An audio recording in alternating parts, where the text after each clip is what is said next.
నమస్కారం, మీరు చూస్తున్నారు VVD news TV special political report. Nandyal municipality ఎన్నికలు సమీపిస్తున్న నేపథ్యంలో నంద్యాలలో రాజకీయ వాతావరణం రోజు రోజుకి వేడెక్కుతోంది.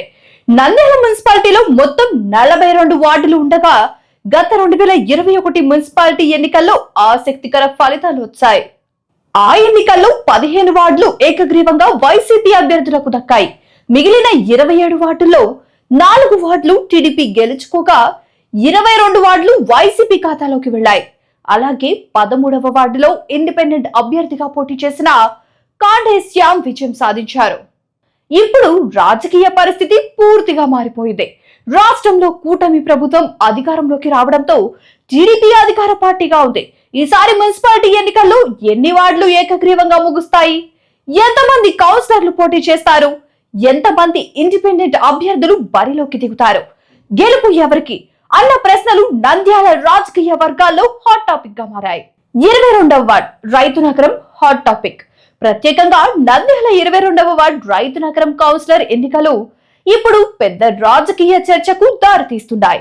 అధికార పార్టీలోని కొంతమంది నేతలు మేము ఎవరి పేరు చెప్తే వారికే కౌన్సిలర్ పోస్ట్ అని వ్యాఖ్యలు చేయడం రాజకీయంగా కలకలం రేపుతోంది. గతంలో 2021లో వైసీపీ ఏకగ్రీవంగా అభ్యర్థులను నిలబెట్టి విజయం సాధించింది.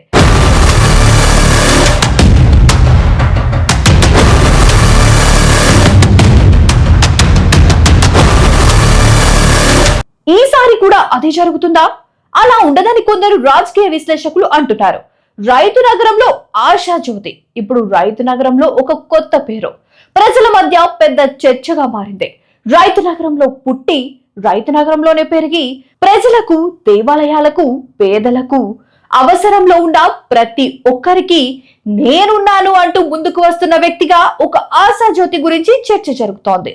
ప్రఖ్యాత వ్యాపారవేత్తగా పేరున్న ఆయన సామాజిక సేవల్లో ముందుండే వ్యక్తిగా ప్రజల్లో మంచి పేరు సంపాదించుకున్నారు.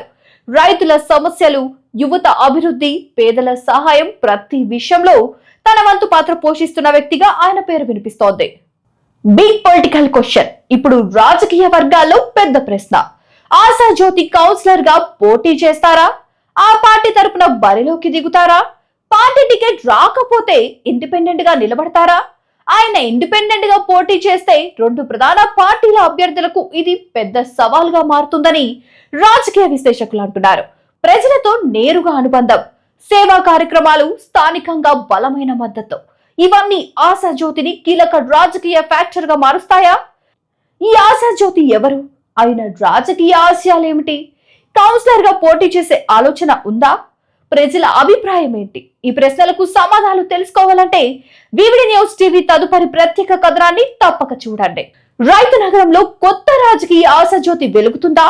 లేదా రాజకీయ నేతల పాత రాజకీయాలు కొనసాగుతాయా?